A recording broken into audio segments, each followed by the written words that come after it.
ሰላም እንዴት ናችሁ ተመልካቾቻችን? ዛሬ ደግሞ በሌላ የጄኤስ ክፍል ተገናኝተናል። ዛሬ የምናየው አርክ ጄኤስ ላይ ይሆናል ማለት ነው። ስለዚህ የጄኤስ እና ሪሞት ሴንሲንግ ያው ሰፋ ያሉ ዘርፎች ናቸው። ስለዚህ ኪው ጄኤስ አለ፣ አርክ ጄኤስ አለ፣ ሪሞት ሴንሲንግ አለ፣ ራሱን ችሎ ጎግል ሳተላይት አለ። ስለዚህ ጎግል እርዝ አለ፣ ካዳስተር እና ኦርቶ ፎቶ የተለያዩ እንትኖችን እንሰራለን ዞሮ ማለት ነው። ኪው ጄኤስ ላይ በርካታ ቱቶሮችን አዘጋጅቻለሁ። ስለዚህ ከነሱ ቱቶሮች በርካታ እውቀቶች እንዳገኛችሁ ተስፋ አደርጋለሁ።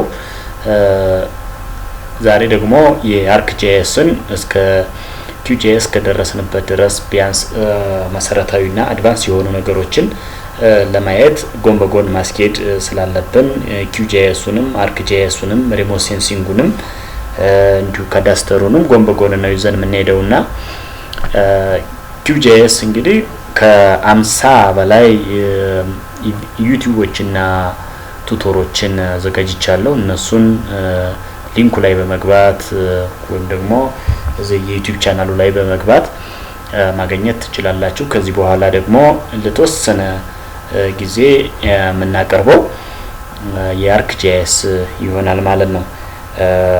እንግዲህ አርክ ጄኤስ እንደምታውቁት በጣም ሌተስት የሆነ በየጊዜው አፕዴት የሚደረግ እንደ ኪው ጄኤስ ኮመርሻል ነው፣ ፍሪሊ ያልሆነ ነገር ግን ኮመርሻል የሆነ በጣም ሶፊስቲኬትድ የሆኑ ስራዎችን መስራት የምንችልበት የአሰራር አይነት ምን ተብሎ ይጠራል? አርክ ጄኤስ ይባላል ማለት ነው። እንግዲህ አርክ ጄኤስ ላይ የምናያቸው እንደ ስልጠና የምናያቸው በርካታ ዘርፎች አሉ። ከነዚህ ዘርፎች መካከል አንድ በአንድ እናያለን ማለት ነው።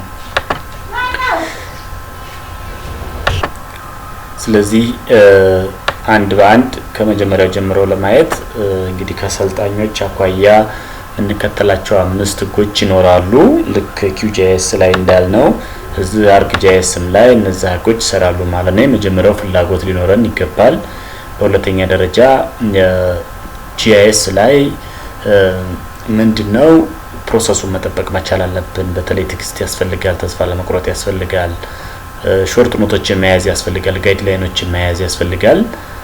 ስቴፕ ማለት ነው በሌላ አባባል ኤክሰርሳይዝ ማድረግን ያስፈልጋል። ዴይሊ ኤክሰርሳይዝ ያስፈልጋል። ከኛ አቅም በላይ የሆነ ነገር ካለ ደግሞ ምንድነው የምናደርገው?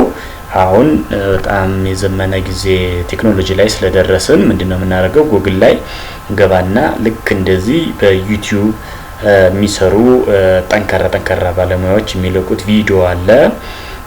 በአለም አቀፍ ደረጃ ያለውንም በቋንቋ ሊሆን በተለያዩ ቋንቋ በተለያዩ ሚዲያዎች ልናገኝ እንችላለን ማለት ነው። ስለዚህ ጂኤስ ጋር ኮንፍሊክት የምንፈጥር ከሆነ ሊያሸማግለን ወይም ደግሞ ችግሩን ሶልቭ የሚያደርግልን ዩቲዩብ ይሆናል ማለት ነው። ዩቲዩብ ደግሞ በርካታ እውቀቶችን ስለሚሰጠን ማለት ነው። ስለዚህ ዩቲዩብ ላይ እየገባን የተለያዩ ቱቶሮችን ዩቲዩቦችን ማየት እንችላለን ማለት ነው። ከአርክ ጄኤስ አኳያ እንግዲህ መጨረሻ ከስልጠና ይዘት ጋር ተያይዞ የሚጠበቀው ምንድነው? እንደ አንድ መሰረታዊና አድቫንስድ ለሆኑ እንትኖች የሚጠበቀው በተለይ እዚህ አንድ አካባቢ ላይ የልማት ካርታ ማዘጋጀት እስከዛ ድረስ መሄድ እንትን ይላል። ስለዚህ ከዚህ ይዘት አኳያ በርካታ ከዚህ ተጨማሪ እንትኖች አሉ። ነገር ግን ያው ለምሳሌ የዴቨሎፕመንት ማፕ ኪው ጄኤስ ላይ እንዳየነው አርክ ጄኤስም ላይ እንደዚሁ ያስፈልገናልና በዚህ ልክ ኤክስፔክት የምናደርገው ነገር ስታንዳርድ ማፕ እንደዚህ እናዘጋጃለን፣ ሌጀንድ እናዘጋጃለን፣ እንደ የሪኮሜንዴሽን ማፕ እናዘጋጃለን ማለት ነው። እዚህ አርክ ጄኤስም ላይ ማለት ነው። ከስልጠና ይዘት አኳያ 4 ክፍሎች ይኖሩታል የዚህ የአርክ ጄኤስ ስልጠና። የመጀመሪያው እንዴት ኢንስቶል እናደርጋለን አርክ ጄኤስን፣ እንዴትና ኤኒ ቨርዥን ሊሆን ይችላል እንዳላችሁ ቨርዥን አርክ ጄኤስ ወደ አሁን ባለው ደረጃ ወደ 10.8 ቨርዥን ደርሷል። እኔ ለምሳሌ የ10.7 ቨርዥን ነው ጀላይ ያለው። ስለዚህ እሱን አጫጫን እናያለን። ሁለተኛ ቲዮሬቲካል ኮንሰፕቱን እናያለን። ልክ እንደ ኪው ጄኤስ ቲዮሬቲካል ኮንሰፕቱን እናያለን።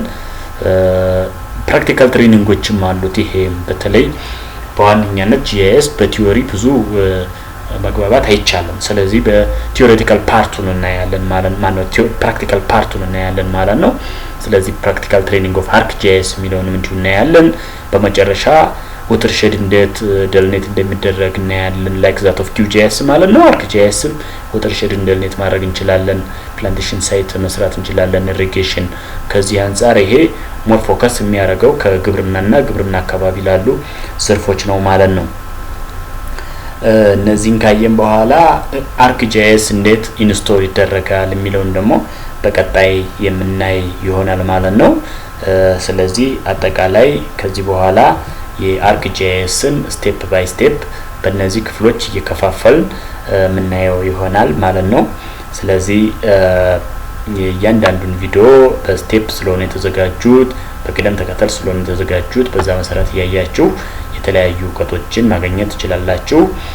ስለዚህ ሙሉ ማቴሪያሉን ለማግኘት ሰብስክራይብ በማድረግ ከሊንኩ ላይ ማግኘት ትችላላችሁ ማለት ነው። ከታች ከሊንኩ ላይ ስለሚለቀቅ እሱ ላይ ማግኘት ትችላላችሁ ማለት ነው። ለዛሬው ሲላይ ይበቃናል። በቀጣይ ArcGIS እንዴት ኢንስቶል ይደረጋል ሚለውን እናያለን ማለት ነው።